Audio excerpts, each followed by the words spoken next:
Well,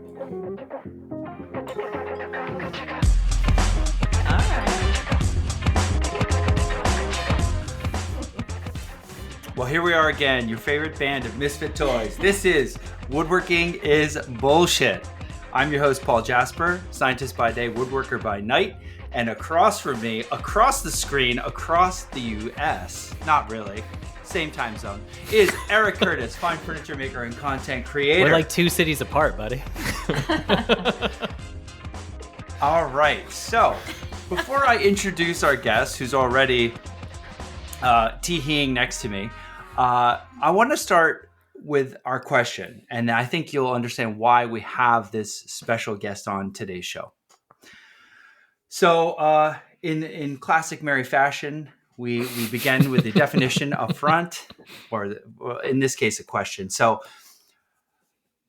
Eric and I have long had the feeling that working with your hands, whether it be like woodworking or ceramics, some sort of creative endeavor, hobby, craft, art, what have you, we've always had this feeling in our gut that that is good for our mental well-being.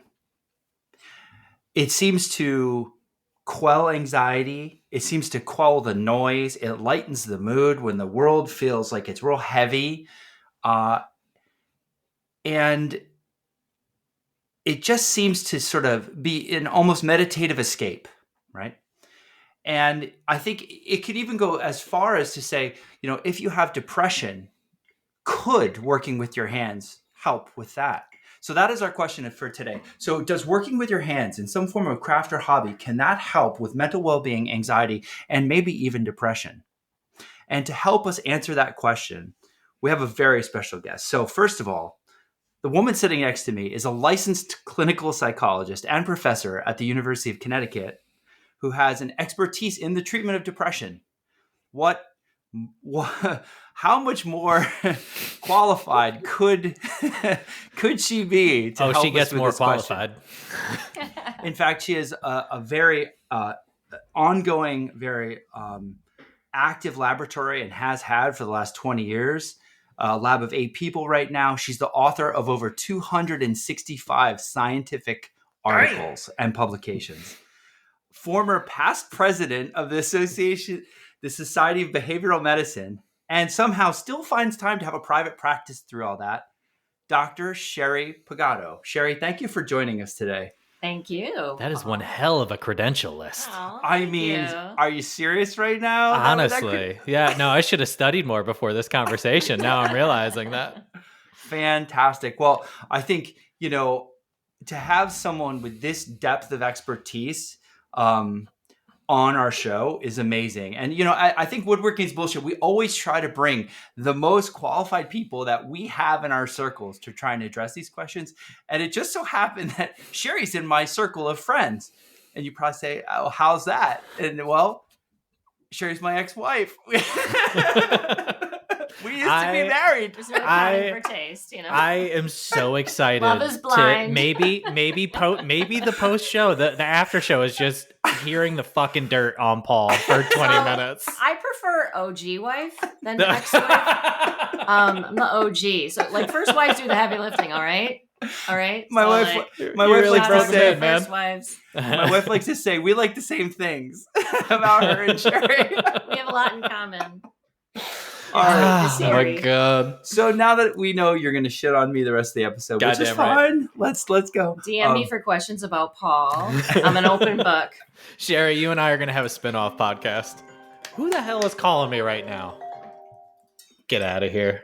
All right. So I think I'm very excited, very lucky to have Sherry in my extended network. This kind of expertise is not easy to come by, and she was more than happy to be on the show to talk about this question. So, Sherry, as I started asking at the beginning of the show with Eric, I said, you know, Eric and I have always this feeling in our gut that working with your hands is therapeutic in some way. But what we don't know is, like, is there any factual basis to that? Is there any science to back that idea up? Yeah, actually, there's a lot of science to back that up. In fact, there's an entire behavior therapy that's evidence-based that's sort of based on this idea. So let me tell you about kind of the behavioral theory of depression. So, in behavioral theory of depression, we think about depression as when a person is sort of getting disconnected from activities that bring them a sense of mastery and or pleasure. And so when you don't have enough of those experiences in your life, we tend to really start to feel bad feelings like depression, anxiety, and it can reach clinical levels. So what we work on in therapy is helping people kind of reconnect with activities that give them those experiences of mastery and pleasure. What's great about woodworking, as an example of a craft, and other crafts too, is that it's an activity that actually does both of those things. So it's like a nice double hit of gives you that sense of mastery as well as pleasure. When you guys talk about it, you can definitely see that it's like really striking that balance. Then what creative endeavors have a third thing in their favor in terms of managing our moods is that because of the focus that you have when you're doing something creative, it really thwarts mind noise, like rumination, where you're kind of in a loop, you're upset about something and you get stuck in that loop and it's just really noisy in your head. Crafting is an experience that can be meditative in that way because it forces you into the present moment. And that's like what mindfulness meditation is about, is like being in the moment. Ooh, that's an interesting comparison. Yeah, like so, but with an activity, it kind of assists in that focus. So some people, and I'm one of them, like I have a hard time with just like the quiet meditation. It's something I probably really need to work on. But like with a creative activity, I have an easier time doing it. But I wanted to ask each of you a question. I wonder if we could just time out into a little like group therapy situation. I need more alcohol. This is a safe space. This is a safe space. This is a public space, friend. I don't know. It's a public safe space. So yeah, there is that. So I wanted to, for each of you, Paul, we'll start with you. I'll put you on the spot because Eric seems nice. She doesn't know me that well yet. We just met, You see how fast she came out with that. Paul, you go first. So but being serious, I wonder if you could sort of reflect on a time when you were in that headspace, when something was going on in your life, whether it was like grief or you're upset about something and you can't shut it off. I think we've all been there. And what your experience was as you moved from being stuck in that state to going into your shop and picking up your tools and working on something. Yeah. Oh boy. All right. Yes. So that I didn't take up woodworking to accomplish that, but as I have grown to love woodworking over the past 20 years, it has played that role many times. Most recently, in the interest of full vulnerability and disclosure, the one of the things I struggle with is when someone's mad at me or if someone's upset with me. I have a hard time with that. I have a hard time living with that. Okay. I like to live my life in a way where no one's upset with me and I feel I'm on the up and up and I'm on the light. Everything's light and easy breezy, right? But if there's people upset with you, it's like there's a fly in the ointment. Like there's like a thorn in your side. And I start to ruminate on it a lot. And I don't mean ruminate like once, twice a day. I mean 20, 50 times a day, 70 times a day, maybe. Occasionally when it gets really bad, it's like on replay in my mind. I can't quiet the fucking noise. And I notice sometimes when I just need a break, Oh my God, I got to stop thinking about this. I don't know why I can't let this go. Like, what is wrong? Like, it's okay to be like, I'm like, it's okay if people are upset with you. It's okay if people don't like you. Like, that is okay. But I'm still learning that lesson. So I go into the shop though. And what I notice is what Sherry basically said is this, it quiets everything down outside this little tunnel. And the tunnel is your unilateral focus on what you're doing right then and right there. And the shop and woodworking, I think, is particularly good at this because there's a danger component. If you're not focused, you will hurt yourself. These saws are no joke, right? And the chisels are sharp as fuck. And if you aren't locked in, you can definitely get hurt or you can set yourself back many hours of work by making a stupid mistake. So I find it narrows that focus down. And next thing I know, like I don't even notice it happening. Just next thing I know, it's like an hour later and I hadn't had any thoughts about it. That's And so it felt good. like a breath of fresh air. You're like, oh, thank God. Yeah. That was refreshing. Well, if you think about that, so many people struggle with rumination. And if you said, hey, I've got a thing that will shut that off for an hour, like people would, if that was a pill, like people would line up for it. That's true. It's so like Is intrusive. that not why people choose drugs in a lot of ways? Because they don't have an outlet, right? And that is that outlet. Yeah. Yeah, I guess there are some pills that'll shut that off. Sure. I think there are a lot of those pills, actually. But that I feel like that's very relatable, and it's also it's kind of exciting that it does have like that type of effect. I'm curious from you, like when you step out of the shop, is there any sort of like residual, or are you finding like the thoughts are storming right back in? No, it storms right back in. Does it? Yeah. It doesn't. Interesting. It seems to only be while I'm in the act. But at least it's giving you the I can press the pause button. Yeah, it gave you like it's almost like you took a relaxation break. You know, it's Yeah. like, One thing to think about, one thing to notice is listen to the ruminations before, and then when they remerge, like I'd listen to them again, and they're less frequent. And also, is the tenor of the rumination? You're more tired after. Okay. So you're like it's a little quieter. The volume's turned down, and it's a little less frequent. That's a great point. So you would almost think of your rumination as like this little man inside of you, and like when he's really upset, he's like going. I love that. And then when you're doing your activity, he's asleep. That's a great. And then you release from the activity, starting to wake up. But think about next time. Try to notice like if like the intensity of the rumination is any different afterwards. Less. Like if it's it less. attenuated. Definitely. Okay. Paul, I wonder if the intensity of the ruminations, that's such a good word. If that you said that comes back pretty quick, but did that come back pretty quick when you started woodworking, when you first found woodworking as a vehicle to kind of quiet those voices and that noise loop? Did it have a longer lasting impact? And then now, as you've gotten better and better, you know, we're constantly chasing the dragon. Yeah, I don't know, Eric. And Eric, I don't remember. It was so long ago. But Eric, can you tell Sherry? I think this is an interesting phrase you used. Can you tell Sherry what chasing the dragon means to you? Oh, do you not know that phrase? So chasing the dragon is. I think I have a sense of what it's you might say. the you could call it maybe a phenomenon of like you use a drug and then it gets you that high, and then you constantly are trying to get back to that initial experience. You're building a tolerance. You can't, but the tolerance, but also it takes more and more to get high in and of itself, but also the initial experience is never replicated because it's a new experience and you can never have the same new experience twice. So it's similarly, like in woodworking, the first time you cut a dovetail, I mean, you're riding on cloud 9 for 3 days, and then you try to do that again and cut harder and harder dovetails, but you don't ever get quite back to that first time you did the thing. Mm-hmm.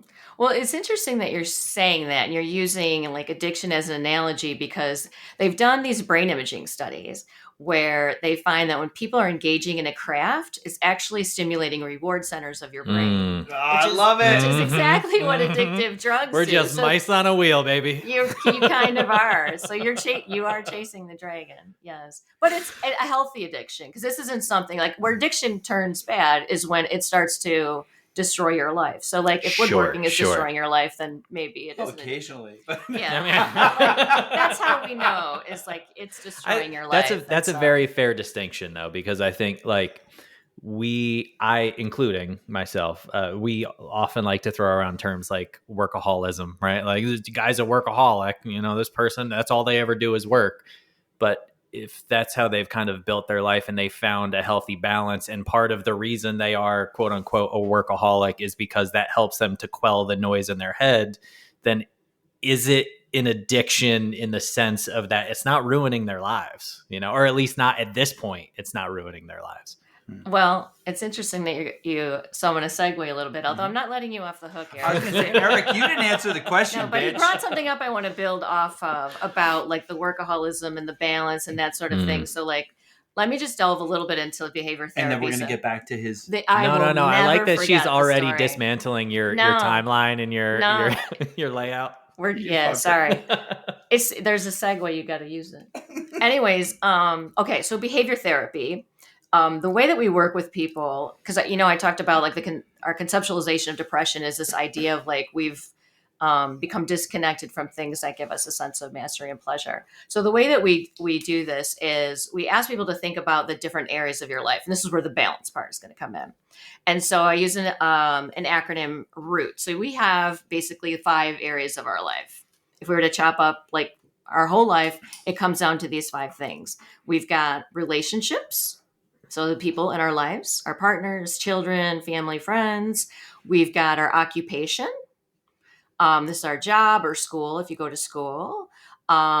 We've got our ongoing growth activities, and this is like crafting, hobbies, the things we do in our spare time. And we have tasks. So this is like, these aren't usually super fun, but like, taking care of your house, your car, your stuff, paying your bills. And then finally we have self-care. So we got to get ourselves to the doctor, exercise, eat well, those activities. So if you were to kind of think of your life, those are sort of like the pieces of the pie. And so what we do is I have the patient think about in these areas of their life, what are activities of mastery and pleasure that they could be engaging in. We kind of like set goals around that with the idea that it's important to get that balance and not get too lopsided, because depression can also happen when you have that lopsidedness where you're pouring all of your energy into one area. So you brought up workaholism as an example. We know that. So if maxing out mastery and pleasure in one area could compensate for balance, we would see workaholism actually associated with wellness and happiness, but it's actually the other way. And that workaholics have high rates of depression, anxiety, and actual physical health issues. And so, so thinking about those 5 areas, you want to definitely make sure that you're balanced. And so I'll share one more little study, and then can I ask a question about that balance very quickly? So I think part of the reason why many people have said that I maybe flirt with workaholism, and I think that might be a fair critique, is that I spend so much time in the shop, so focused on woodworking, the business, et cetera, et cetera. But I think the way that you just broke it down is like you have the tasks, you have the occupation, and you have the self-care. And woodworking for me kind of covers all 3 of those brands, because I have the business aspect of it, right? That's the tasks, that's the emails, that's the accounting, that's the bullshit, like whatever, that happens. Then you have the actual occupation part of it, like content creation, teaching, growing the business. And then you have the self-care part, which is the fact that I do this for a living because I fucking love it. And so Eric, can I say something? Please. Put a pin. Okay. So the 3 tasks that you described, I'm just gonna push back a little bit. Okay. Please do. Yes. You're gonna take too much joy in this, brother. So no, the 3 tasks that you described were actually one. They're all in one quadrant. So like one part of the pie. And those would all be occupation. Because self-care isn't self-care. It's like, did you get your exercise today? Did you cook a healthy meal? Did you, comb your hair? Think about your hygiene, Wash your things butt. like that. That could be the thing. Okay. So, and then what was the other one? Tasks. And then task would be more like broader than what you were saying. So it wouldn't be work task. It would be more like life tasks. Okay. So Cleaning the house, doing the you're dishes, just like, et cetera, et cetera. Okay. So that's fair. the balance across, because if you think about That's it, like fair let's say pushback. all we did was work, and then we had no relationships. Our house was a mess. We have no self-care. So we.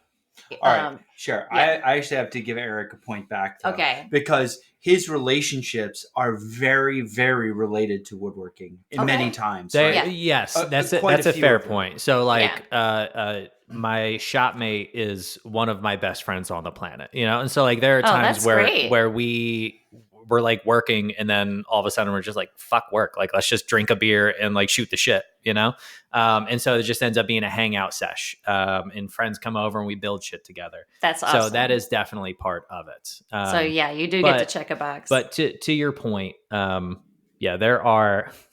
I always obsessively clean the house on Sundays. Like I take Sundays off of work, and I'm just like, this is like, life tasks day, because if I don't do that, I feel like the rest of my life is out of balance and I can't do it. See? So similarly, like self-care, I try to go for a walk around the neighborhood every day, Nice. go to the gym 4 times a week. So those kinds of things that are outside of that. But I guess my hyperfixation on both the hobby or the craft as a hobby and as a profession, I always think of things through that lens first. So I'm like, tasks, emails. That's the thing. So Eric, does that automatically show that you're out of balance? No, I mean, I think he made a case for his balance, by his exercise and everything else. So no, that was a great recovery. Yeah, he does exercise regularly. I can't get him on that.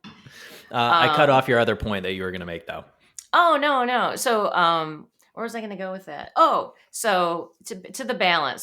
So there's a study, the Harvard Men's study. I don't know if you've heard of this, or they, did you guys talk about this before? Oh, He's shaking his head like we have. I totally remember. Men from like when they were the regrets before dying kind of thing. No, but no. It's the longest running study ever. Yeah. Right? Yeah. Remember? Okay, but Sherry, tell them again. They studied men across the lifespan. So it's an amazing study because they literally studied the same cohort of people for like 70 or 80 years. I think it's continuing to go, and now they've included women in the study. But it started with men and in their 20s, and then followed them throughout, and asked them all kinds of questions about everything in their life, has like genetic data. We know a lot about these men. And so one of the big purposes of the study is to kind of like what predicts healthy longevity. So not just longevity, but healthy longevity. And that includes like mentally and physically. So like less chronic disease, less depression, like, so feeling better, physically and mentally. Anyways, so the strongest predictor, I'm going to tell you first what it wasn't. The strongest predictor was not genes. It was not how much you make. It was not, what are some of the other, it was not. It was not your job satisfaction. No. It was not how much money you made. No. It was not your health state. Basically, it was the quality of your relationships. God, now you just sound like fucking Paul. Yeah. It's not like sound like fucking Paul, because what it sounds like is the fucking truth, Eric. He's and gonna she go, spits the truth science, just like I do. The science. So, well, here's the thing of like why. So this is an argument. I'm going to make a case that if there's it's hard to be perfectly balanced. That's probably not realistic, right? But like what the Harvard Men's Health study, like really, I think makes a strong case for is that like the one piece of that pie chart that you cannot compromise is that. Like the other ones, maybe you can scooch here and there, but like that one seems to be the money one. Relationships. Right. Yeah. So in your jockeying of your pie chart, that's the one that it's going to cost you most mentally and physically if you compromise it. So it's something to chew on. That is. All right. So speaking of segues, that's a good segue into diving back into the question that we asked before. Yes. Yeah, Eric. So yeah. I'll set this up I think the question was largely based around the use of craft as a steadying force in a moment of turbulence, right? So I didn't come into really getting into the craft until I was in my late 20s or early 20s kind of thing. But my younger life, I'll set it up by simply saying like my younger life was there was a lot of turbulence and instability coming up. So I think that kind of bred itself into me as a young adult seeking stability and seeking relational attachments, to your point. So I got married fairly young. And by the time I was 29, we got divorced. And that hit hard, right? Like it was a moment of like, oh shit, everything's happening all over again. And it all kind of I was spiraling fully. Like Oh, I tell no. people, like, I basically didn't sleep for a year. Like I kind of went through like Oh, no. withdrawal symptoms, right? Um, and what ended up happening, by this point, I was already kind of a few years into my career as a woodworker. I was teaching wood shop at this point, and I would constantly just wake up in the middle of the night and like you in that way of like, you're not getting back to sleep, like there's just Mhm. there's no hope of it.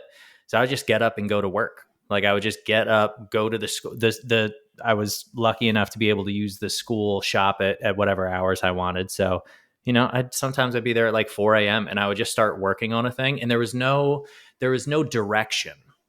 There was no, like, I didn't take commissions at that point because I didn't want that pressure on it. It was just purely an outlet of like, something is wrong, and this at least is an expressive thing that I can kind of get that out, just get it, whatever the thing is. And sometimes the things were good, sometimes the things were bad. That didn't matter. What mattered to me is the feeling of progress toward, I don't even know that there was an end goal, right? But it was just like the progress being made. It was, okay, I did this last time, and I'm going to attempt to do this, and I'm going to see if I can do it.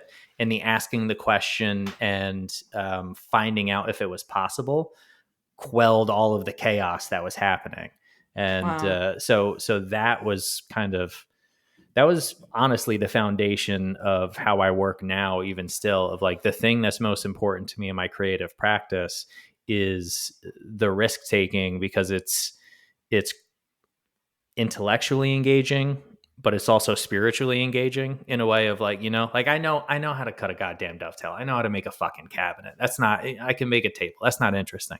What's interesting to me is like, I have a human experience, and you have a human experience, Paul, you have a human experience. And can I make an object that is both personal to my human experience, but also in its specificity, universal enough that other people can relate to that?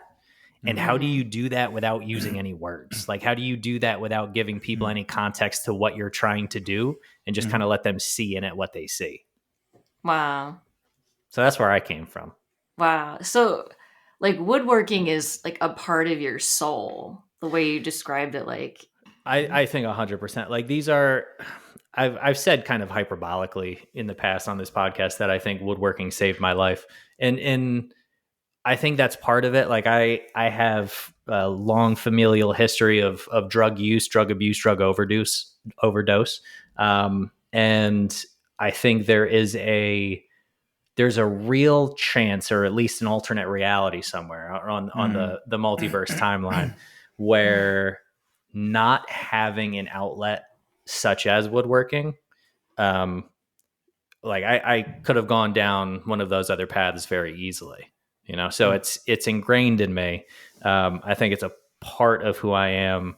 And even sometimes when it gets out of balance, it's it's a thing I'm deeply grateful for, because I don't know, maybe this is, I feel like maybe somebody listening to the podcast right now can relate to this moment of like, similarly in the kind of the peak chaos post divorce, where I was like, you wake up in the middle of the night and you're like, what, fucking everything can just disappear in a moment like that. Right. Like it's nothing is solid. Nothing is promised. And I remember multiple times waking up and like looking around the room, and it was like, oh, okay. I made those shelves. I made oh, that bookcase. Like they're physically, like, these things can't be taken away. They exist in wow. reality. And there's even though they're not permanent, there is a quote unquote human scale permanence to them that, like, you can't deny they exist. They're there. It's almost like some foundation or some Yeah. stability when you That's had what I none was thinking. otherwise. Yeah, Right. These things that are so ethereal, these relationships that are ethereal, or kind of the financial turbulence of my youth, Yeah. that can all go away like that.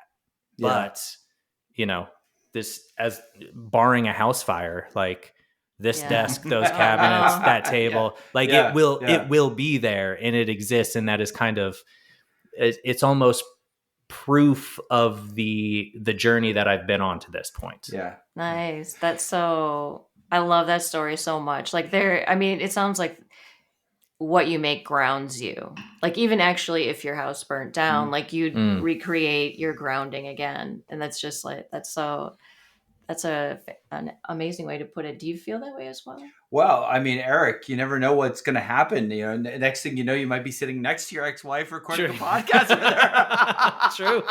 True. I don't know how. Are you on bad terms? So, Eric, why don't you pull up a chair and like tell Sherry? Get her on the line. Let's get her on the horn and talk through it. No, I definitely think, and actually, I want to say to the listeners, like, I like to pause for a moment of reflection. Like, the listeners are listening to all these ideas, right? The whole time, like, Sherry gave a huge amount of background about depression and these ideas about these 5 segments of your life. I would just pause for a moment and say to the listeners, and Eric, you already sort of posited this question, you know, does your craft, and we have more than woodworkers who listen to this, does it help you mentally cope with the noise of the world, personal loss? Does it help you find a sense of control and mastery and pleasure, as Sherry was saying? Does it help you feel like there's some foundation there when maybe unforeseen consequences have yanked it out from you? And I love what Sherry said about visualizing your life in the form of a pie chart. Have you ever thought about your life as a pie chart? And those, I want to talk one more time what they are. Relationships, roots, right? ROOTS, relationships, occupation, ongoing growth, tasks, and self-care, right? So think about those 5 areas and see, like, give yourself a report card. How are you on that balance? Yeah, I like that idea. Yeah. So then, can I ask a question? We're saying a pie chart, and I think I don't want to shit on that analogy. It's a great visual. But in my mind, that keeps them as separate categories that aren't interlaced. There's no fluidity between the two. And so I guess the reason I'm bringing that up, Paul, as you were talking about it again, I was thinking about like, okay, there were a number of years where I was I was just not ready to be emotionally vulnerable with another partner, right? And so what I ended up doing, to the point of the importance of relationships, I always visualized it as like I had one relationship that ran super, super deep in order to avoid having too many relationships because they were dangerous. And so post-divorce, I made the decision really to spread those roots out like a taproot of a tree, right? Instead, I wanted to broaden them out and have many kind of lighter relationships. But then, of course, over time, and you invest in those relationships, all of those relationships become much deeper. And I think that equally as much as kind of developing my skill in my craft and heading toward mastery and gaining momentum in my career and kind of finding my own grounding as a human being is what allowed me to be comfortable getting into a new relationship. My partner now is a wonderful human being. She is she puts up with me better. Like there's nobody else on the goddamn planet who could deal with my chaotic ass. And she really is a wonderful partner.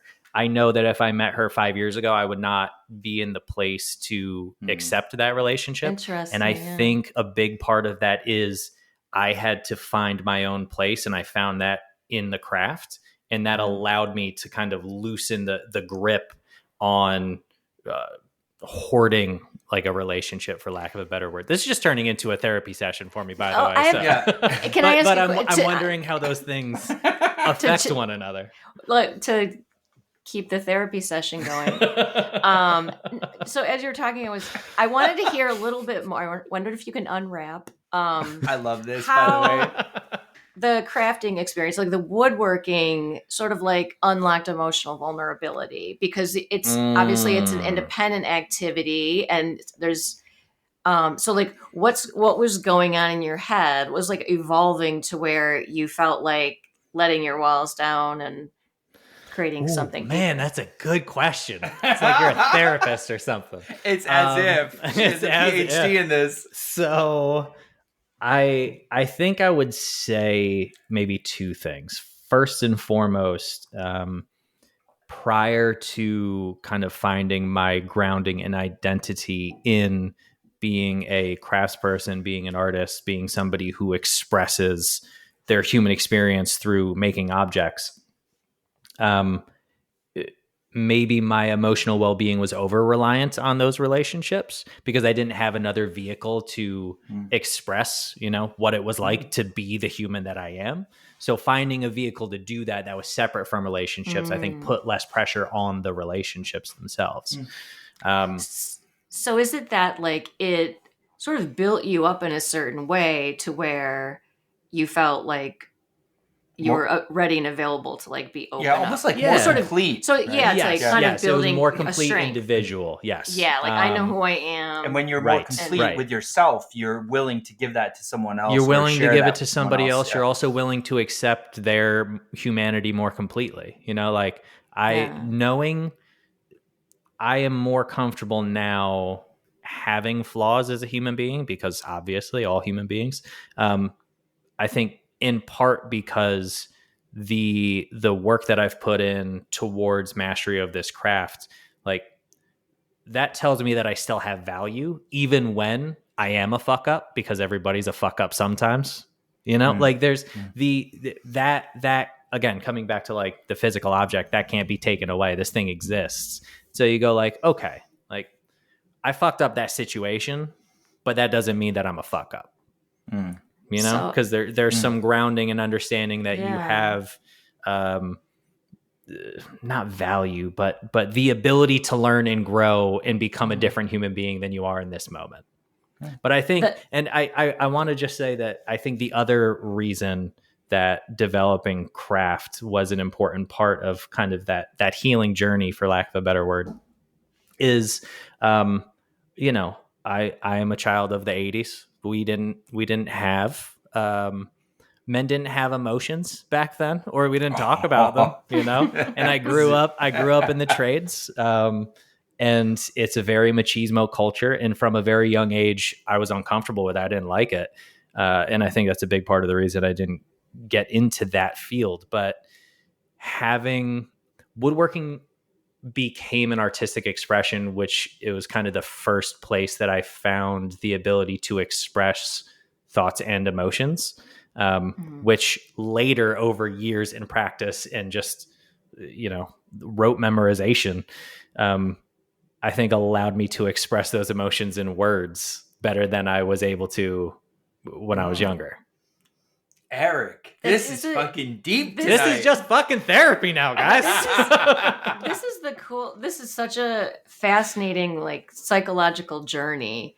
And I can totally see why you're struggling with a pie chart, because like you sound more like a tapestry, and a big thread. God damn, there it is. A big thread like throughout it is woodworking. And it might seem like a strange thing to say, but like as you articulated it, it makes perfect sense. It's like woven into your psyche. It's woven into your self-worth and how you view yourself. Like it was your vehicle for like building yourself and the things around you, which like opened you up for those other areas of your life. They were dependent on it. Yeah.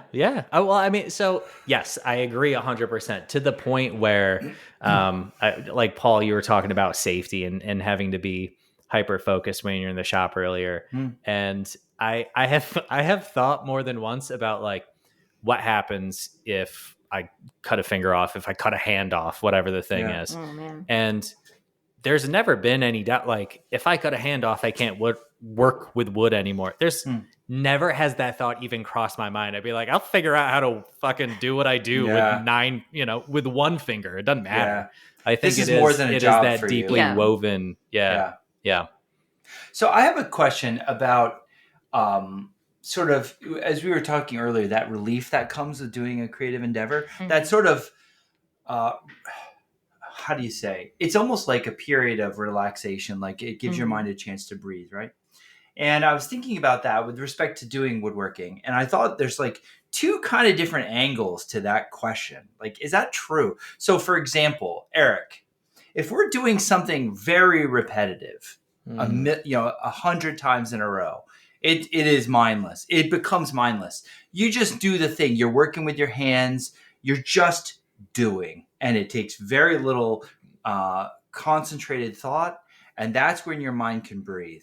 Your mind's clear. It's open. You can work on some other things in the background. I find I like kind of like cogitate over things, you know, in the background while you're working with your hands. Maybe you're on the phone. Maybe you're thinking about something. Maybe you're not thinking about anything. Maybe you're thinking about, wow, what a great song. But your mind is available because you're doing this repetitive task. Now, contrast that to another way that we work in the shop when, let's say, you're doing something that is deeply challenging. You're in a flow state. It is consuming you because it's so interesting. You are so locked in. Let's say you're turning or you're carving something that really has your full scale attention. And hours go by like minutes, right? We say we're in a flow state, right? Mihai, cheeks at Mihai, right? We're in the flow state. And that's a very different experience than the first one I mentioned, right? Yeah. In the first one, you're kind of on autopilot. In the second one, you are anything but on autopilot. You are on focus mode.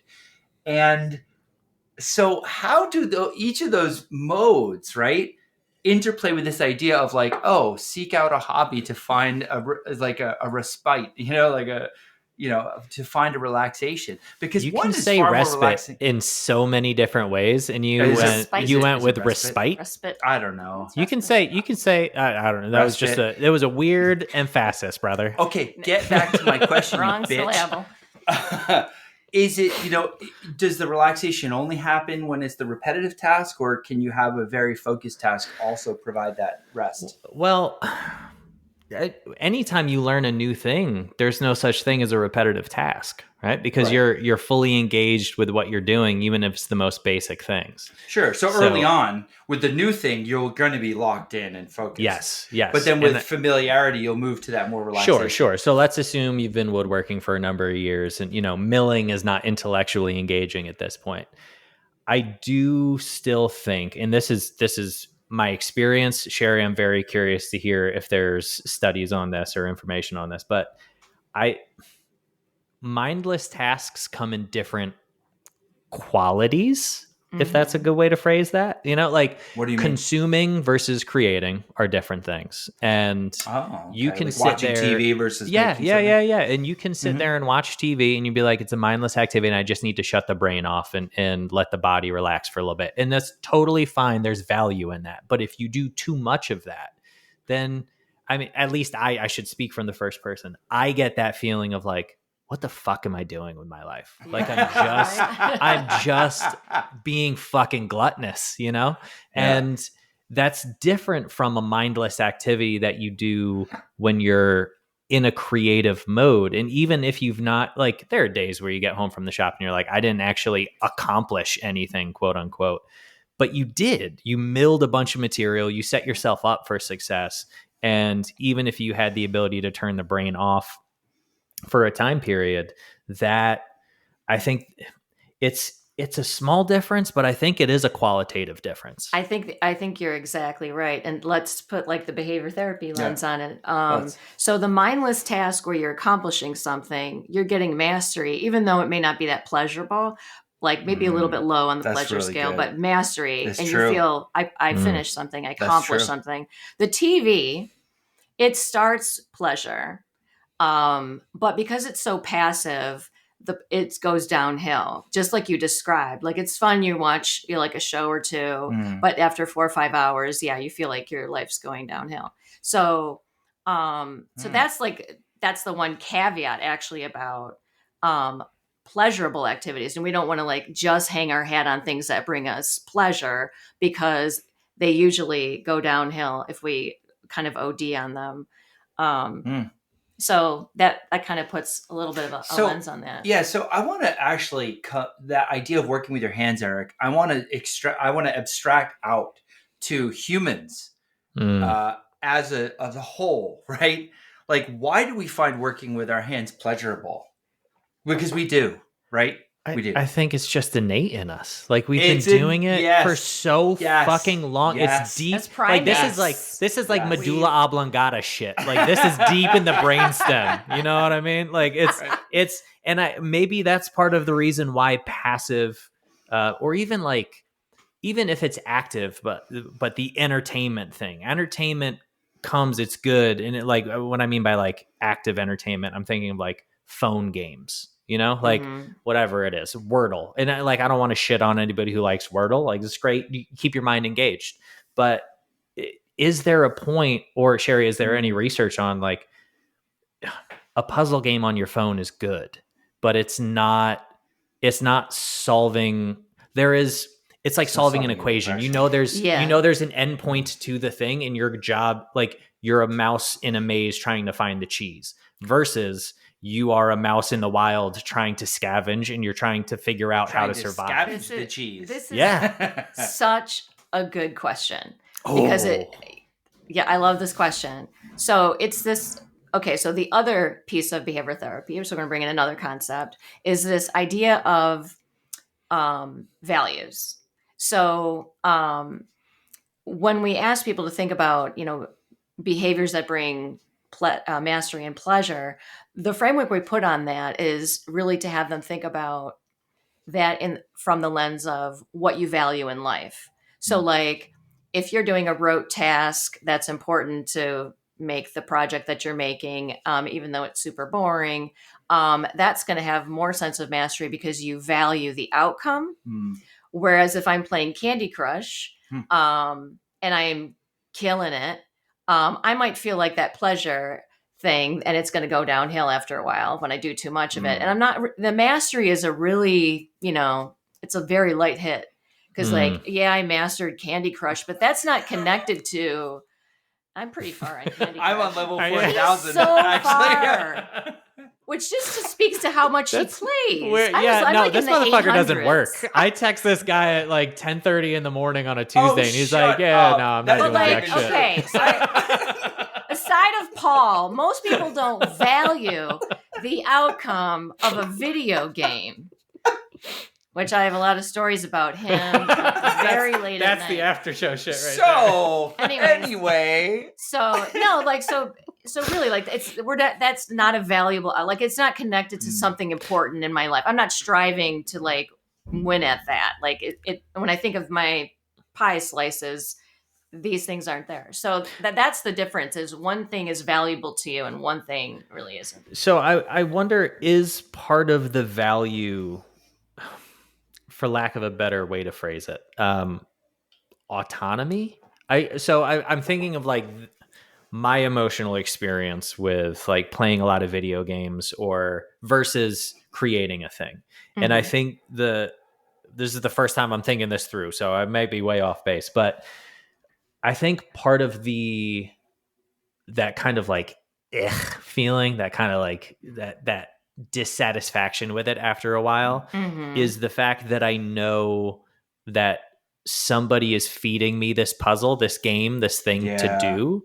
And without them, I am kind of useless, right? Like without them providing the puzzle, I have no puzzle to solve. You're a monkey dancing to their music. Yeah. And so whereas like in woodworking, and it's just that's the example at hand, but it could be painting, it could be writing music, it could be playing music, whatever the thing is, that I'm creating my own puzzle to solve. And that level of autonomy is, I think, really important, at least to me, because then it means like there are no limits. Like it's boundless at that point, and I can push it however far I want it to go. I'm not reliant on them once I get to level 40 to be like, well, create a level 41 for me. Eric, you're writing your own book instead of reading someone else's book that was written for you, right? Right. But you're even writing, even in active, participation, right? Like let's maybe we can thread the needle here where like if you're an actor in a play,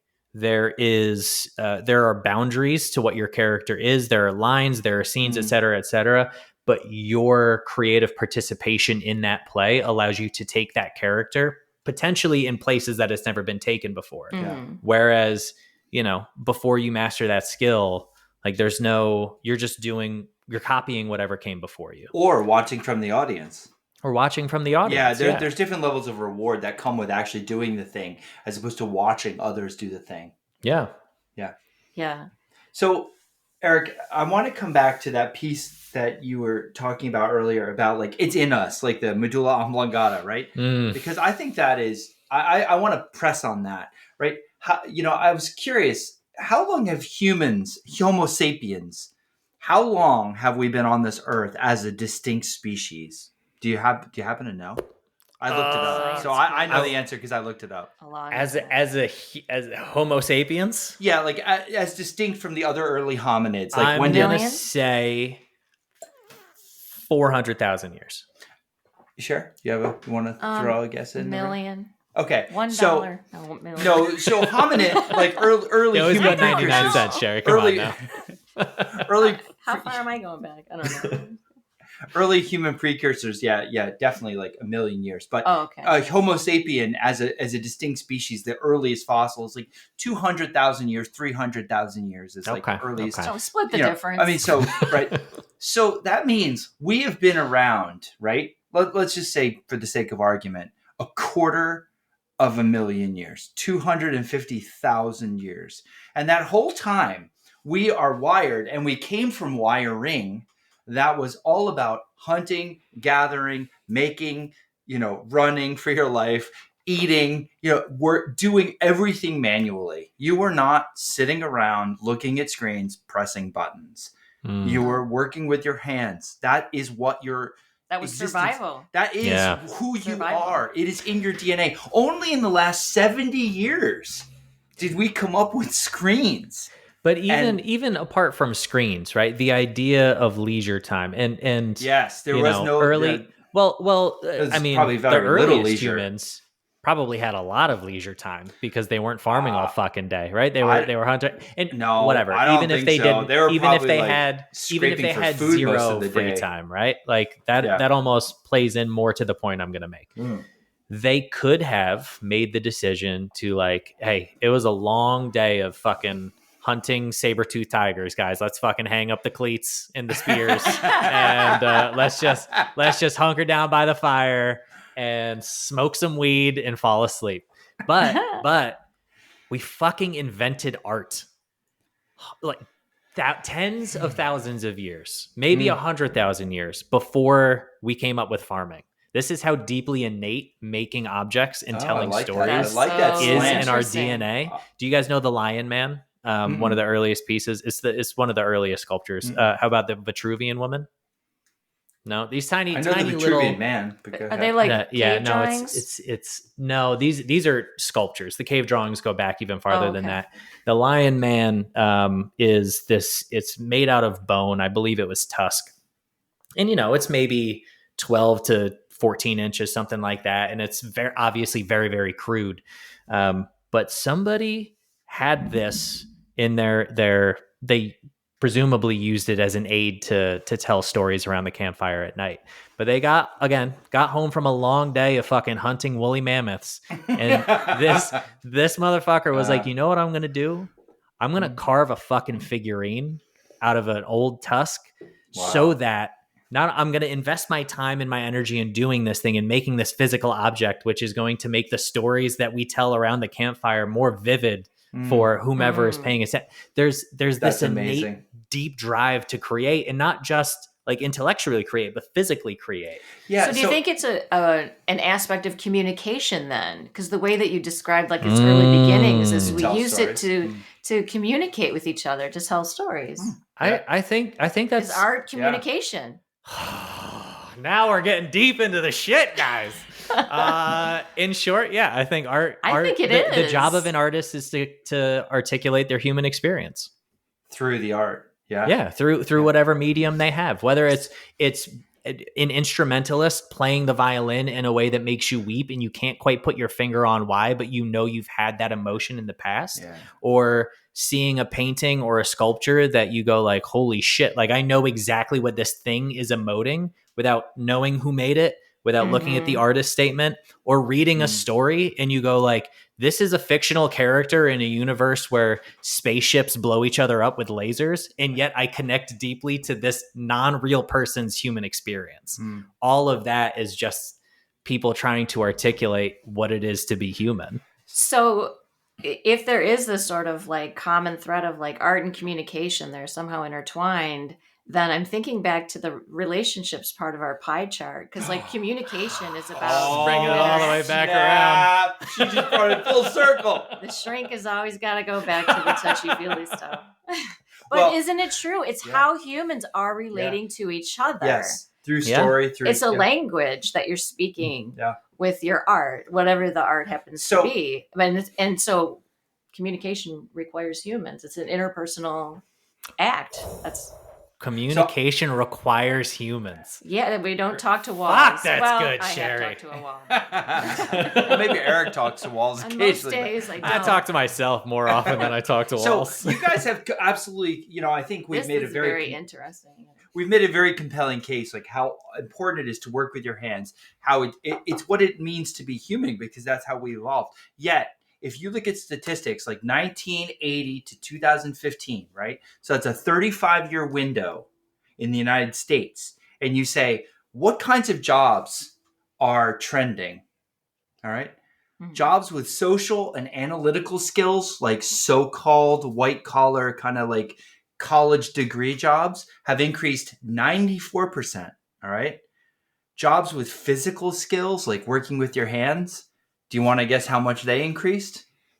2%. Yeah, it's like 12%. So we're like, as a society, I was going to say, this is a value question about our society, right? Yeah, we are trending in the wrong direction given our humanness. How we feel about objects in and of themselves. We've had this conversation on air and off air many a time. We value intellect of the mind over intelligence of the hands as a society. But I don't know, multiple fold. So the other thing that's happening during that period of time that's totally tracking with what you're saying is we're getting unhealthier. So in that period of time, we see higher rates of depression. Absolutely. Sedentary behavior. And sedentary behavior is very connected to our moods. So depression and sedentary behavior are associated, as well as very much rapidly increasing obesity rates during that same time period. Obesity is a bit leveled off, but we're to the point where like over a third of adults in the country are obese. And so by not having more physically like technology is making us very sedentary. We're not using our hands. We're sitting down all day. So in support of what Sherry just said, like I found a very interesting study today. Dr. Kelly Lambert, a professor of behavioral neuroscience at the University of Richmond, is doing experiments on rats to ask if working with your hands has some connection to neurotransmission with rats, right? Because humans, we can always like misreport and what have you. Humans are very difficult to study. So they just measure things in rats, and they found that using rodents to study the connection between hand and brain connection, rats who were made to dig for their reward, like food, showed much greater signs of mental health, meaning like their stress hormones, their typical like neurotransmission paths were like quote unquote in the normal range. Whereas if you just give them food freely, no digging, no work involved, they call them trust fund rats. Those trust fund rats. So entitled. It is. Well, that's an interesting way to phrase it though, because like don't we all know the people who have how do I phrase this without being a judgmental asshole? We all know people who have maybe they've gone and they've tried to do interesting things and they want to like, build a thing up and build a new business, et cetera. But a couple of friends that I have who are in kind of the trust fund baby camp, they still have that feeling that's like, it's kind of an incomplete accomplishment, not even because they didn't do it, but because there was no risk involved. There was no, like, they always had a fallback. It was very easy to be like, I'll take this risk. And if it doesn't work out, I'll just fucking dip out. I think risk reward is a really important process there. Yeah. If there's no real risk, then it's like playing a video game. Yeah, I'll jump it's off like this fake. fucking video. Yeah, Like, it's like fake I'll jump risk, off this right? building in the Yeah. video game and find Yeah. out if that's the right Yeah. path, because nothing matters. Well, the trust Well- fund rats, they were just given everything on a silver platter, and they showed signs of mental stress. They had higher stress hormone release. Now, it's hard to say if a rat is like better off, or what the well-being of a rat is by, but at least you could say when they were just given stuff freely, easily, they had a higher stress level than if they were made to do their normal foraging for food. Well, this gets also back to like pleasure mastery. They had no opportunity for mastery. Like if the food's right in front of you. Yes. And Yes. we are wired for immediate gratification too. So like, yeah, food's right in front of us. What do? We're going to eat it. So, so the other rats obviously had Trust fund. opportunities for mastery. I mean, maybe it was a pain in the butt to be like digging around for their food, Sure. but then yeah, big reward center of the brain, popping when they find that food, and so they're motivated, they're activated.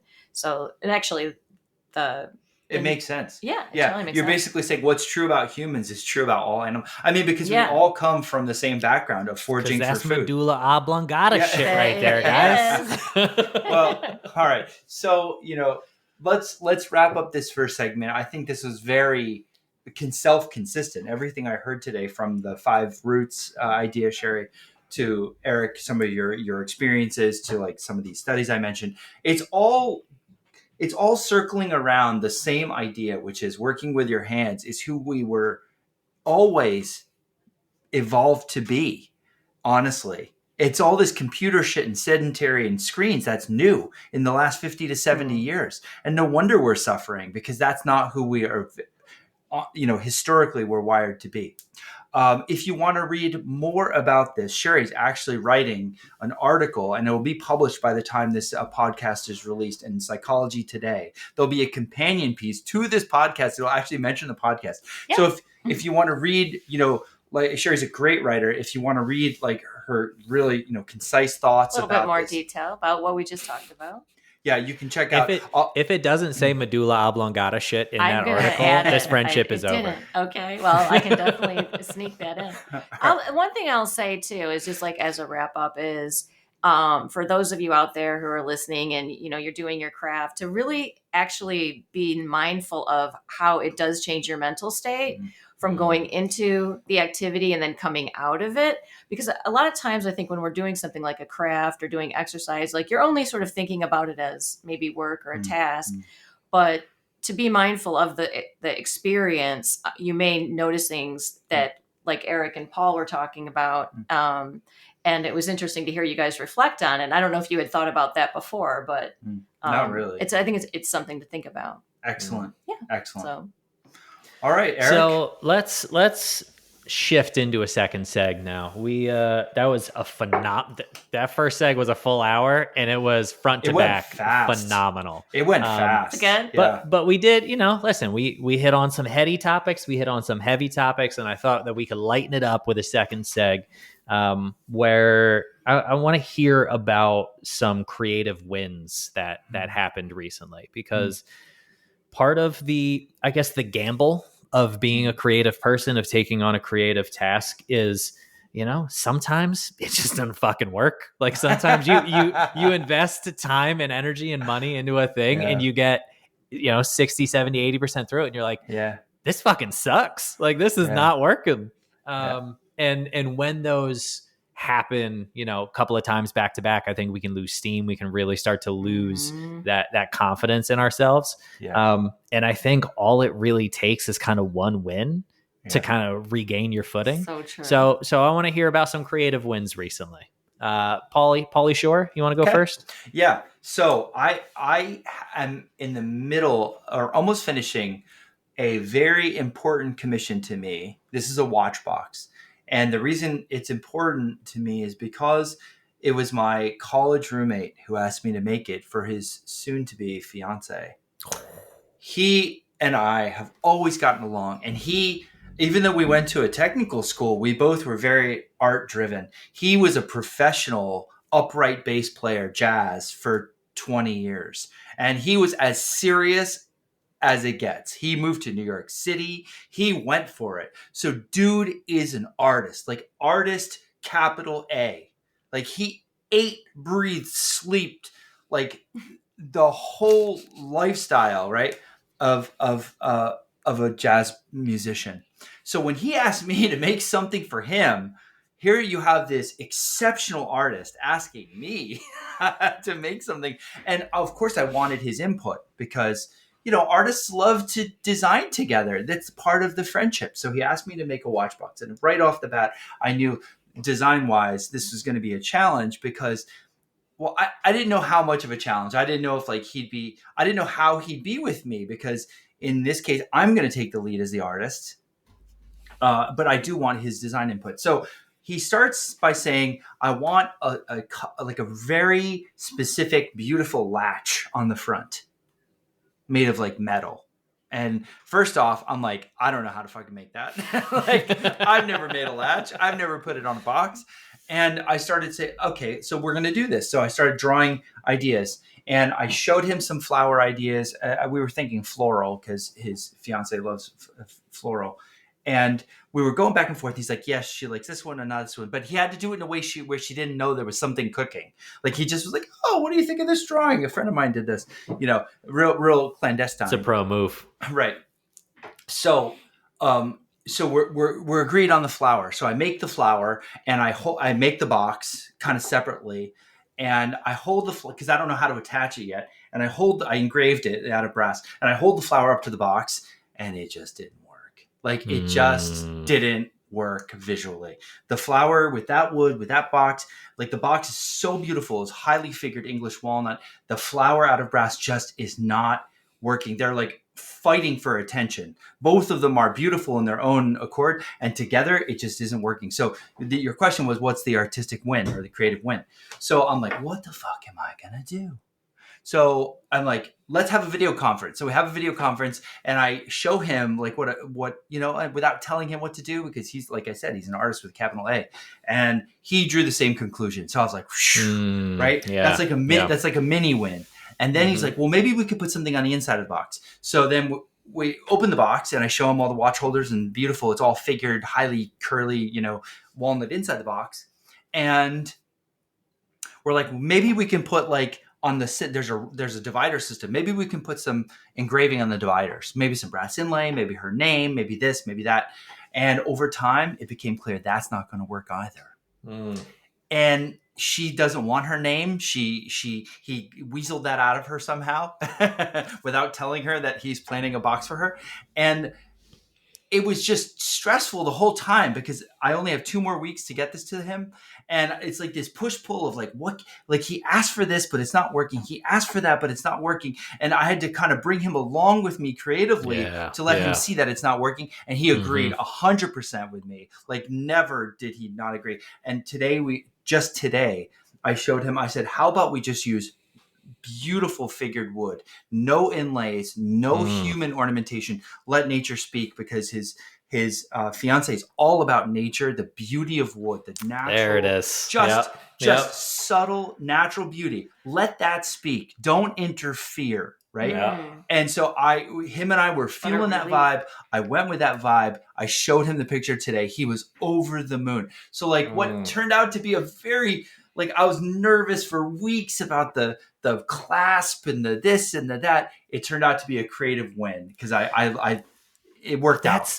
That's the mouse who has to dig for the cheese, isn't it? Right? Yes. Like that's that, because if you had just built the fucking box and the flower worked, you would have been like, that's cool. That was a nice thing I did for my buddy. Like I'm glad they liked it. But now you have this thing where you had to like claw your way to the solution and you went through iteration after iteration and you got there. And now like I can see it in your eyes, buddy. You're like, this fucking worked. Oh, and Eric, I am elated that it's fucking Eric, it looks so good. and he is pleased as pie with our solution. but it's because you had to go figure it the fuck out. You had to really find it in the muck, Yeah. I love that. I dig it, buddy. That's a good win. Thanks. All right, Sherry, what do you got?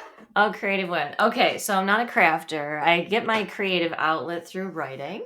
And the kind of writing that really excites me, and this is like where I really connect with what you were saying earlier, Eric, is like um when I can do creative writing that allows me to be vulnerable and share things Mm. about myself. So over the Mhm. summer, I wrote a piece about grief, Mm. and I shared a personal story that was not something I could ever imagine sharing like with the public. But I was like, you know what?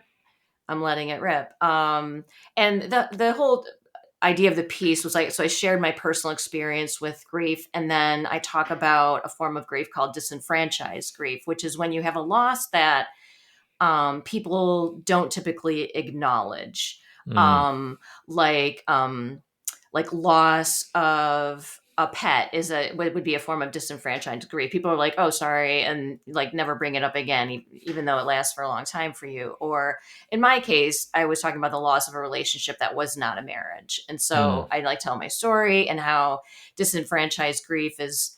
Um, expressed in all these different types of situations, and how it's a really sort of lonely space because you don't really get the reaction that you might get with other losses that are more acknowledged. Like if you get divorced, people are like, oh, they're coming around Mhm. you. If you lose someone to death, they're bringing casseroles, for months to your house. Mm.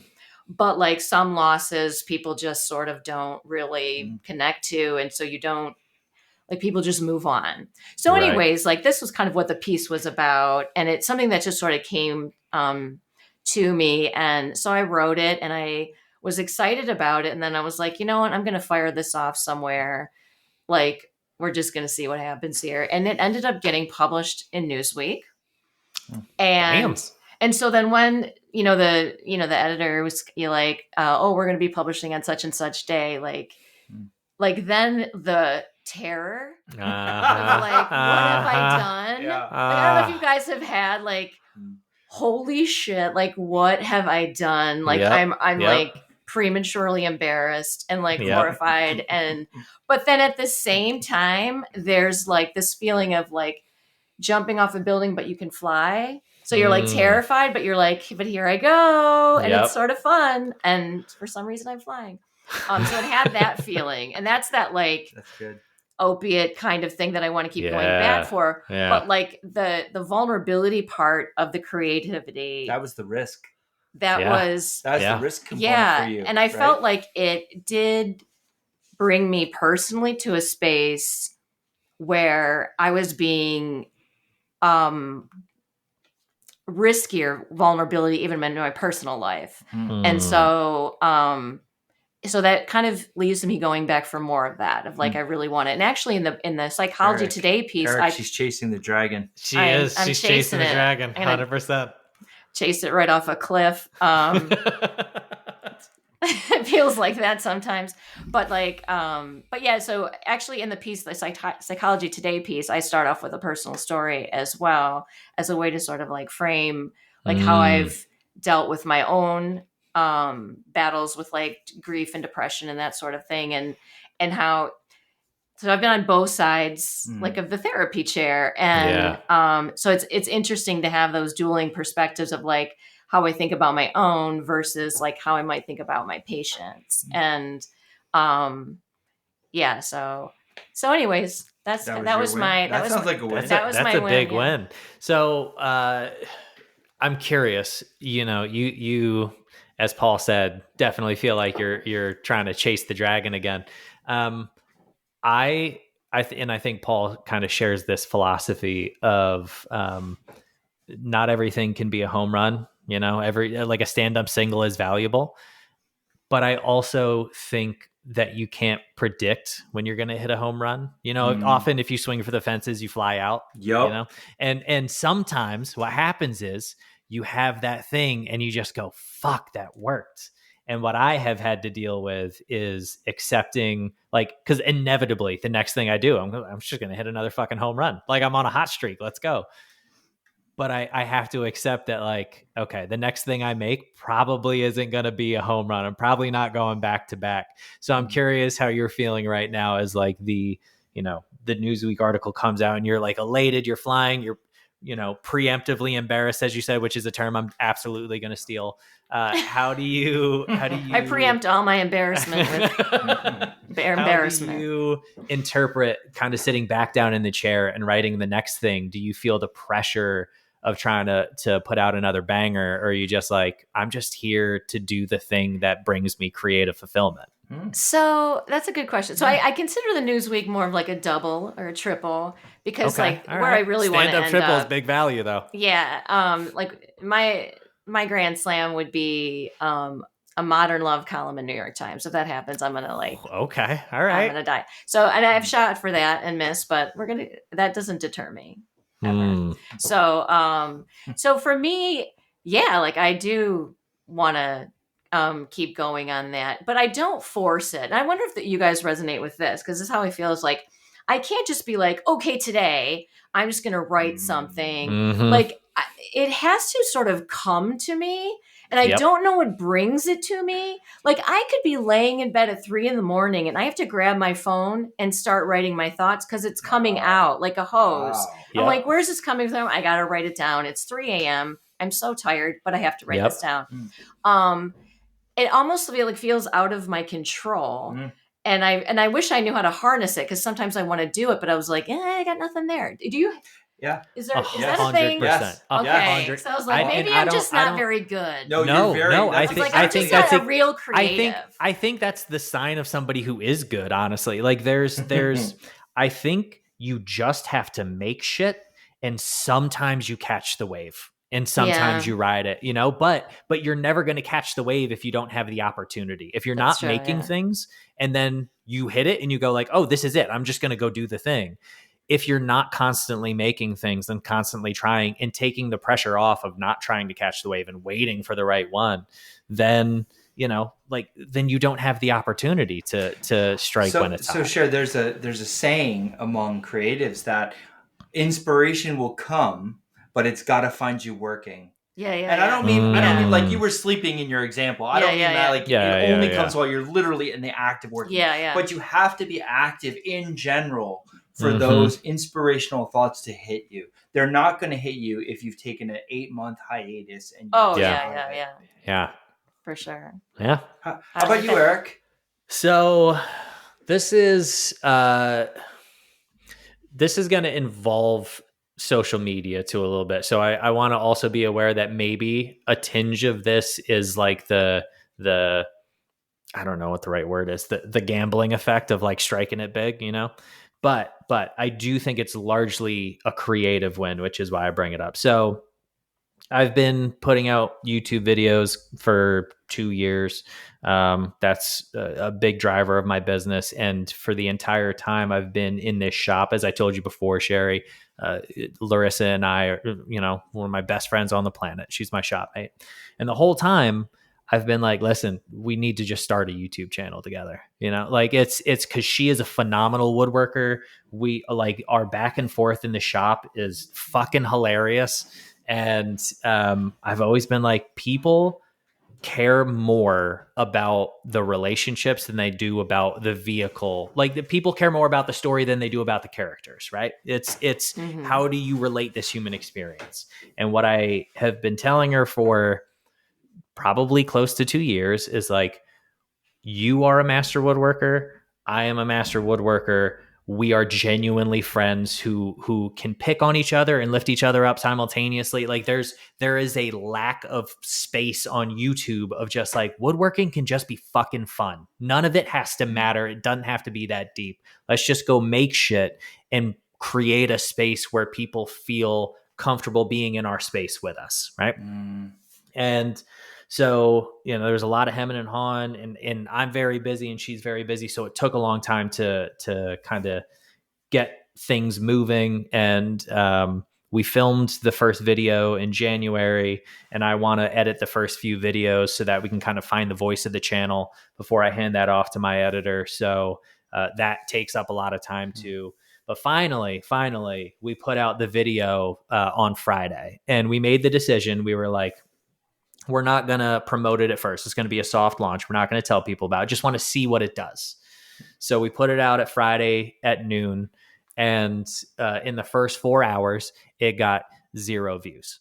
So, so I was like, all right. So I texted her and I was extra like, soft launch. I make it. We decided we weren't going to promote it till Sunday, and I was like, I'm making the executive decision to promote the channel now because it's pretty evident it's not going to do fuck all without us telling people it exists, which is fair. That's how the algorithm works. So I post some stories about it on Instagram. I posted about it on YouTube, and people start trickling over and they check it out. And, at first it's what you expect it to be. It's kind of friends. It's the diehards. It's people who are like, if Eric puts out a thing, I'll watch that. If Larissa puts out a thing, I'll watch that. We have enough overlap. There are a few thousand views at first. And then over the course of the last 48 hours or so, it's kept snowballing. And listen, in the grand scheme of YouTube, like it's closing in on 30,000 views. It's not that big a video, but in the woodworking space and for an initial launch channel video, with no subs. Yeah. A channel with 0 subs when we dropped it. Yeah. That's it's big. fantastic. And the consistent and overwhelming positive response from people has been like, this is the fucking woodworking channel that I have been waiting for. This is the kind of like the nonsense, like the back and forth silliness, but also you're both high level craftspeople. There's things that I can pick up from watching you work and listening to you talk, but also I just want to fucking hang out with you guys and feel like everything is okay. And woodworking can just be a joyful experience. Yeah. And I was reasonably sure that was going to be how people responded. Like they would be happy to see us together. But Larissa had her doubts because, she's a very, she preemptively has a lot of anxiety about things. Right. And so she and I were texting yesterday and she's like, I'm literally crying reading these comments. And I think that's where the creative win came in, is like to do a thing with such a close friend and a wonderful person, and to do the thing where I'm like, you have so much value to give to this community, and people can, like, there's so many women in the woodworking space who just want to see other women be bad bitches, and she is very much that. And to see all of these people kind of positively reinforce or force her, maybe a better way to phrase it is force her to reckon with the fact that she's fucking likable and talented and capable. Nice. It was a really, really lovely weekend to watch that unfold. That's a nice win. Congratulations. It was a good win. Yeah. It was a good win. So that all said, let's jump into an ad read real quick, because real quick. Our dear friend Billy Boy has come back for another ad. And Sherry, here's what I thought we could do. I'm going to ask you 3 questions that are all based around our wonderful sponsor, WTB Woodworking. And I'm going to see what you know, if you're comfortable with that. That all right with you? Sure. All right. So my first question is, what do you think WTB stands for? WTB? WTB of WTB Woodworking in Huntington Valley, Pennsylvania. WTB definitely. So She's it's sort of a on. family. It's a family phrase from the founders, and it goes back like a lot of generations, actually, in that like back into like 1700s, where there were like 3 families that sort of merged, and W was the Williams, and then T was the Thompsons, and then B was the Billsbys. The Billsbys? Billsbys. Anyways, that's not important. So these 3 families came together and they made this company, and it's been going on for a really long time. WTB. Wow. This WTB Woodworking. Did you guys know that WTB Woodworking has been around since 1734? And No. It's been around for Even a blind squirrel. But now it's 100% Williams, Thompson's, Billsbys? Billsbys. Billsbys. That's what it is for the rest of forever now. WTB is it stands for William Teresa Burkle. I don't know what his middle name is. Well, I was close. I think you were didn't very I say close. Williams? Yeah. Williams, did. That was very I close. want a You partial guessed the credit. first name right. Definitely. Can I count that as a single? Built Bill, these, though. if you Okay. don't on your logo now say established 1734, the sponsorship segment is officially over. So, all right, our next question. At Yeah. WTB Woodworking, our Lord and Savior Bill Burkle sells Mafel. What Mafel? do you think That's Mafel amazing. is? What do you think Mafel means? Mafel is a rare wood that comes from, it's like in the Chilean area of the Okay, Amazon. all right. There's a wood, and they're like very thin trunk trees that are really tall, but the leaves create a lot of like cover for the small Okay, earth so it's a good. creatures. Is it a good structural wood? Usually, I'm imagining with a big long stem like that. Oftentimes, yeah, I mean, oftentimes they use it to make small boxes and craft. Oh, okay, things. all right. So the Chilean folk are more of box making peoples. Oh yes, it goes way back to all right, noted. 1734-ish. Noted. The first time that we imported curly Mafel into the United States was 1734. Yes. That's good to know. Okay. And my third and final question for you, Sherry. What is Are you going to tell us? Mafel is a tool company. Oh, well, That's all. that Mafel. They named it after the tree. Old man Mafel's boy. Okay, They should be more honest about that. Fair. Okay. Fair. Yeah, What kind of you can tools, see where Eric? it would get confused.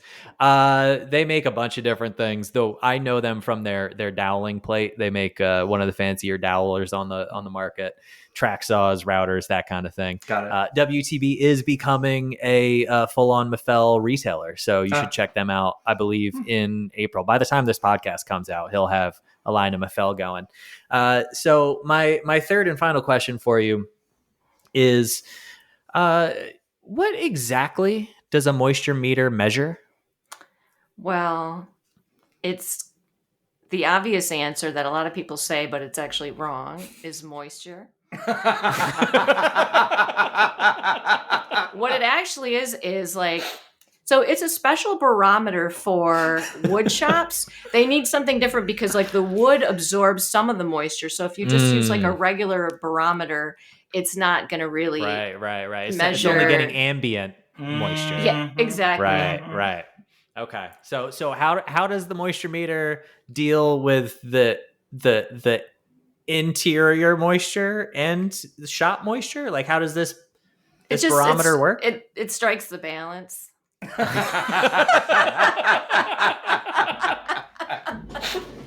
It strikes the balance. I mean, naturally, that's what it's there for. When in doubt, that's a good phrase. When in doubt, it strikes the balance. Actually, the Wagner moisture meters do in fact measure the internal moisture content of a piece of wood. So, I mean, but it strikes a balance. Strike that It balance. strikes the yeah, balance. it strikes the balance. So I was right. Christ, that Well, was good, Sherry. That was Like good. a trick question. And we need Sherry to answer all kinds of questions like that in the future. I'm free to do a Q&A at another time. We'll do a live Excellent. event with you.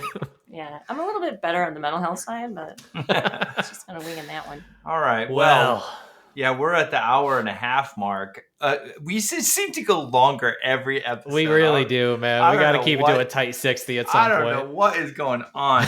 But anyway, we hope that this episode on working with your hands and your mental state, anxiety, depression, and a hobby and working with your hands and craft as a way to escape that or to help with that was a compelling story. Sherry, thank you so much for adding Absolutely. your thank deep you. expertise. Yeah. Like, how often do you have a clinical PhD psychologist who is like totally well versed in depression research, willing to talk to two idiots like us and to really,